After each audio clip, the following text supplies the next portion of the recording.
السلام عليكم ورحمة الله وبركاته، حبايبي عاملين إيه؟ وحشتوني كتير كتير كتير وجدًا جدًا جدًا. فيديو جديد في قناة عالم ملك. نبدأ الفيديو بتاعنا ونقول بسم الله والصلاة والسلام على رسول الله عليه أفضل الصلاة والسلام. يعني شايفين الجمال والحلاوة؟ إيه رأيكم في الحاجات الحلوة اللي أنا عاملاها دي؟ عايزة أقول لكم هنعمل مع بعض النهاردة البوريك بتاع الأفران. هنعمله بطريقة سهلة وبسيطة واقتصادية وحلوة أوي أوي أوي. وبصوا أبسط من البساطة. يعني بصوا الحشوة هتبقى طبعا بالجبنة وشايفين مورق، وبصوا حاجة كده لوز اللوز. هنعمل الكمية اللي انتوا شايفينها دي كلها بكيلو من الدقيق. يلا بينا بقى ايه ندخل في الفيديو بتاعنا، نشوف مقاديرنا ونشوف طريقتنا. بس قبل ما ندخل الفيديو بتاعنا، لايك وشير وسبسكرايب لقناة عالم ملك. وزي ما انتوا شايفين انا محضرة كل الحاجات اللي هنعمل بيها البوريك بتاع الجبنة. طب هنعمله بايه؟ هنعمله بكيلو من الدقيق، دي اول حاجة. وهنحط عليه صلصة، وهنحط كوباية من الزيت اهو. معايا صلصة، معايا كوباية من الزيت، وهنحط بيكنج باودر، وهنحط خميرة، ومعانا هنا مية، وهنحط سكر، معلقتين كبار من السكر. بصوا بقى هندخل الدقيق بتاعنا، وهقول لكم على المقادير كده واحده واحده وانا بحطها فوق بعضها. وطبعا المقادير بتاعه البوريك هكتبها لكم كلها في صندوق الوصف لو حد حابب ياخد لها سكرين شوت ويحفظها عنده. تمام كده.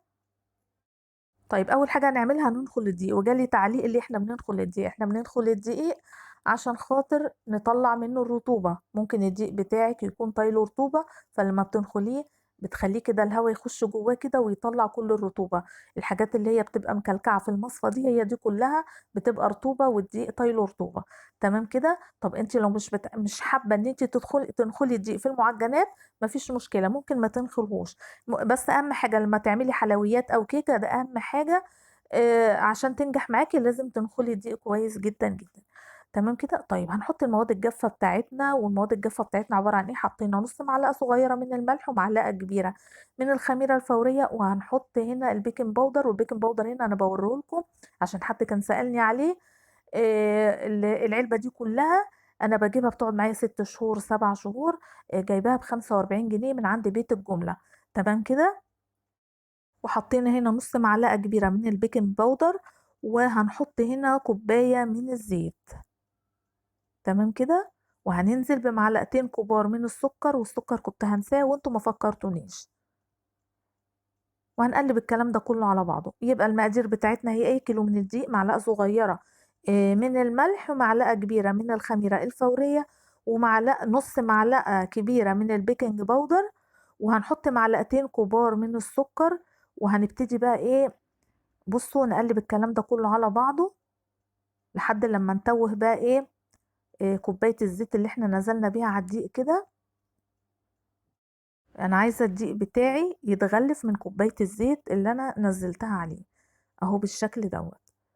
طيب في نفس الكوباية اللي هي كان فيها الزيت هنجيب هنا، انا معايا صلصة، هنحط معلقتين كبار من الصلصة.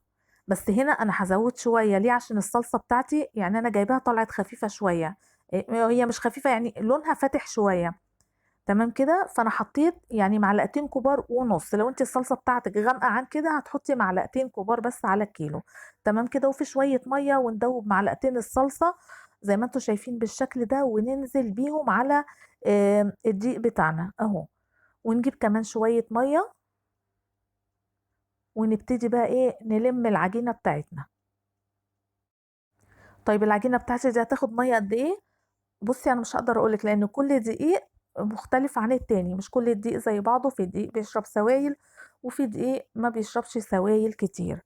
تمام كده. فانت هتنزلي بالميه يعني حبه حبه كده لحد لما العجينه، لحد لما العجينه تلم معاكي وتتظبط معاكي. تمام كده. طيب الميه بتاعتي هتكون دافيه، بس انا هنا جايباها من الحنفيه. انتوا عارفين الجو بقى نار وحر، الميه اساسا بتنزل يعني دافيه من الحنفيه.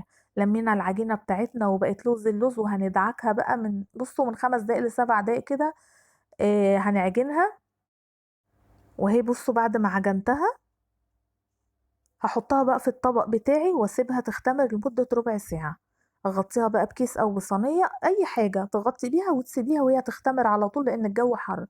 ربع ساعة حلو قوي قوي. وهنا بعد ما اختمرت وهنديها البوكس بتاعنا، زي ما انتوا شايفين اهو العجينة خمرت وبقت بصوا لوز اللوز، حاجة كده فاخر من الآخر. هناخد العجينة بتاعتنا كده ونلمها ونبتدي ان احنا بقى ايه نقسمها بالسكينة بتاعتنا اهو، زي ما انتوا شايفين بالشكل دوت. هنعملها كور بس كور كبيرة شوية. وحضرنا الصينية بتاعتنا اهو زي ما انتوا شايفين، وكل كورة هحطها في الصينية جنب الكورة التانية، كل كورة نخلصها نحطها جنب الكورة التانية اهو بالشكل دوت. يعني الموضوع سهل وبسيط جدا جدا، والمكونات بسيطة وسهلة قوي قوي قوي اهو. الكور بتاعتي هتكون كبيرة مش صغيرة اهو. صلوا بقى على رسول الله عليه أفضل الصلاة والسلام. اللهم صل وسلم وبارك على سيدنا محمد عليه أفضل الصلاة والسلام. وحطوا لايك، واللي ما اشتركش في القناة يا ريت يشترك في القناة. بس كده حلو قوي قوي قوي. هغطيهم بقى واسيبهم يختمروا لمدة 10 دقايق، من 10 دقايق برضو لربع ساعة لحد لما يرتاحوا. هنكون هنا بنحضر الجبنة بتاعتنا اللي هنحشي بيها البوريك. طبعا الجبنة دي بقى ترجع لك انت، اي نوع جبنة بيض عايزة تحشي بيه. انا هنا جايبة جبنة دومتي. هنفضيها بس من العلبة كده ونخرج المية منها، عشان بيبقى حواليها كده يعني ايه شوية مية. هروح افضيها في الحوض وارجع لكم تاني اهو. ونحطها بقى في الطبق ونحضرها. وهنا العجينة بتاعتي بعد ما ارتاحت وبتتفرد معايا بكل سهولة، زي ما انا بقول لكم يعني احنا كل ما بنريح العجين العجين بيريحنا، وخصوصا لما نكون بنفرده اهو بالشكل دوت. هنجيب بقى قطاعة او كوباية اي حاجة مدورة وهنبتدي نقطع بيها العجينة بتاعتنا اهو زي ما انتوا شايفين، عشان كلها تبقى قد بعضها بالشكل دوت اهو. هنجيب بقى الجبنة بتاعتنا ونبتدي نحط ايه، مش هنحط بقى في نص الدايرة بتاعتنا دي الجبنة، لا هنحط على الحرف اهو زي ما انتوا شايفين كده على جنب. ومش هنحط جبنة ياما عشان خاطر ما تطلعش الحشوة تطلع بره والبتاعة تفتح مني بقى وتبوظ كده. تمام كده هنبتدي بقى نقفل عليها اهو، ونتكة كده عليها وبعدين نرولها. يعني كأنك بتعملي يعني عيش فينو بالظبط، زي السندوتش بتاع العيش الفينو او رغيف الفينو لما بنيجي نعمله. ونقفل عليها من تحت كويس جدا اهو. انا هعمل معاكم كذا واحدة عشان تشوفوا الطريقة بتاعتها. بصوا انا اهم حاجة عندي ان انا بقفل على الجبنة، لازم نقفل عليها كويس جدا. وبعد لما نبرمها البرمة التانية، يعني احنا هنا بنقفل اهو، وبعد ما نبرمها البرمة الأخيرة دي نقفل عليها كويس جدا كده. عمر الجبنة ما هتطلع بره أبدا أبدا، لأن طبعا لسه هتختمر، وانتوا ما تستقلوش بالبوريكاية بتاعتي انها صغيرة كده، لا ده لسه هتختمر وهتكبر عن كده زي ما انتوا شفتوا كده بعد ما استوت في أول الفيديو. يعني الحجم الصغير ده بيتضاعف. تمام كده حبايبي اهو. نزود بس حتة جبنة كمان عشان دي طلعت صغننة شوية. ونبتدي نقفل عليها بالشكل ده. وعايزه اقول لكم وانا بعمل البورج بتاعي ده النور قطع والعجينه كانت هتبوظ مني، بس ربنا ستر والحمد لله. يعني انا خلصت نص الكميه وانا بشكلها والنور قطع. فضلت قاعده ساعه لحد لما النور جه، لان استحاله ان انا اقف في المطبخ والنور قاطع. طبعا انتوا عارفين الجو حر جدا، يعني انا واقفه هنا وانا مشغله المروحه، فاستحاله ان انا اشتغل من غير مروحه. تمام كده. طبعا رصيناها اللي احنا عملناه الاول رصيناه في الصينيه وجبنا قطعه تانية اهو، وهنبتدي نفردها بالشكل دوت. وبصوا زي ما انتوا شايفين بتتفرد معايا برضو بكل سهوله اهو. بس كده. وطبعا العجين اللي بيبقى حوالين الدوائر ده احنا مش بنرميه، انا باخده بجمعه كله وبعمله كرة تانية بعجنه كويس واسيبه واسيبه يرتاح يعني ايه 10 دقايق ربع ساعة كده. عشان طبعا انت لما هتيجي تعجنيه وتجمعيه كله مع بعض وتيجي تفرديه مش هيتفرد معاكي، كل ما تفردي هيلم معاكي. لازم يرتاح عشان يتفرد معاكي بكل سهولة. فاحنا طبعا مش هنرمي العجين ولا حاجة. بصوا زي ما انتوا شايفين، يعني بحط الجبنة الأول اهو بالشكل دوت، وبعد كده ابتدي اقفل عليها اهو. بصوا اهو بأطراف صوابعي كده، وابتدي اقفل على الجبنة، وبعدين اقوم عاملاها زي الرول كده، برولها اهو. ونبتدي نقفل عليها كويس جدا من تحت، ومن البوزة اللي من هنا ومن البوزة اللي من هنا، عشان خاطر الجبنة ما تطلعش معايا بره البوريك اهو. وطبعا لما بنيجي نحطها في الصينية بنخلي القفلة بتاعتها بتكون من تحت في الصينية، مش من فوق اهو. يعني الموضوع سهل وبسيط جدا جدا، اتمنى ان انتوا تجربوه هيعجبكم. طريقته سهلة ومظبوطة وحلوة قوي قوي وموفرة كمان. طبعا نصيحة مني، ما تيجي تعملي البوريك ما تعمليش كيلو، لان الكيلو بيرمي كمية كبيرة، زائد ان انت ممكن تزهقي مع الحر، هياخد معاكي وقت في التشكيل بتاعه. تمام كده، فانت اعملي نص كيلو، يعني اقسمي الكمية اللي انا قايله لك عليها دي على 2، واعملي نص الكمية بس. طيب انا هقولك على طريقة تانية ممكن تعملي بيها، طريقة سهلة قوي قوي قوي. يعني لو عملتي الكيلو بقى وحسيتي ان انت زهقتي كده والجو حر عليكي زي حالته، طبعا عايزة اقولك انا بعمل اليوم كله وانا بعمل في البوريك ده بسبب النور والله العظيم. فهقول لكم بقى ايه، يعني العجينة اللي فاضت معايا الاخيرة دي، زي ما انتوا شايفين جبت بقى الكرة الاخيرة دي وابتديت افردها اهو بالشكل دوت اهو. عملتها بالطول كده. ممكن انتي تعملي برضو البوريك بالشكل دوت، يعني بيبقى حلو قوي قوي. وجبت بقى بقية الجبنة اللي فاضلة وابتديت ان انا اوزعها على الحرف بالشكل دوت اهو. تمام كده. ونبتدي بقى نقفل على الجبنة بتاعتنا اهو بالشكل ده، ونضغط بصوابعنا بأطراف صوابعنا كده عليها عشان خاطر الجبنة ما تطلعش بره، ونعملها زي الرول او زي السندوتش بالظبط كده، ونقفل عليها كويس جدا. والقفلة طبعا زي ما انا بقول لكم لازم تكون من تحت في الصينية اهو، وتقفلي كويس جدا، ونديها بقى لفة كده. بصوا اهو. ونجيب بقى السكينة ونقطعها. اظن مفيش اسهل من كده بقى، الموضوع كده سهل وبسيط جدا جدا اهو. ونرصها بقى في الصينية ونسيبها لحد لما تخمر.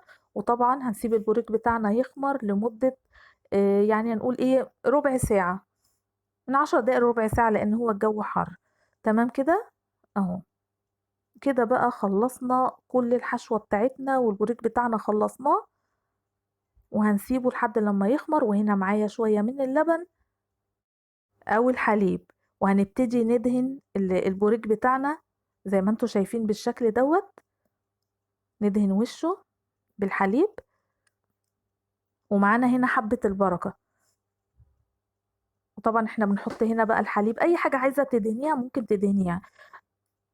وتقومي نازلة بحبة البركة اهو على الوش بتاع البوريك بتاعنا اهو بالشكل ده. بصوا زي بتاع الافران بالظبط، بل بالعكس يعني هيبقى احسن في الطعم وفي النظافة وفي كل حاجة.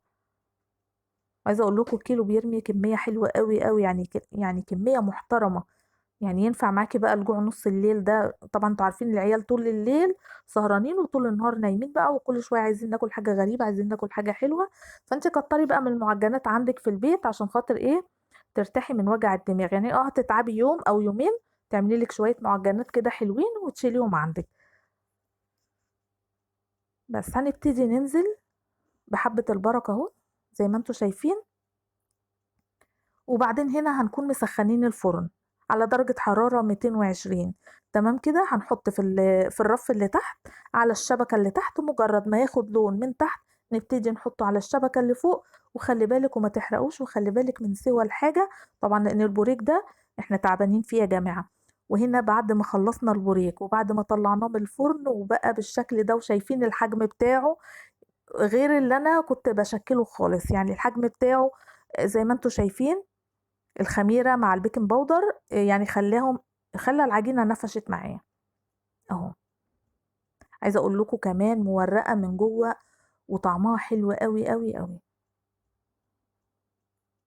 اهو. بصوا البوريك عامل ازاي، شايفين السوا بتاعه اهو.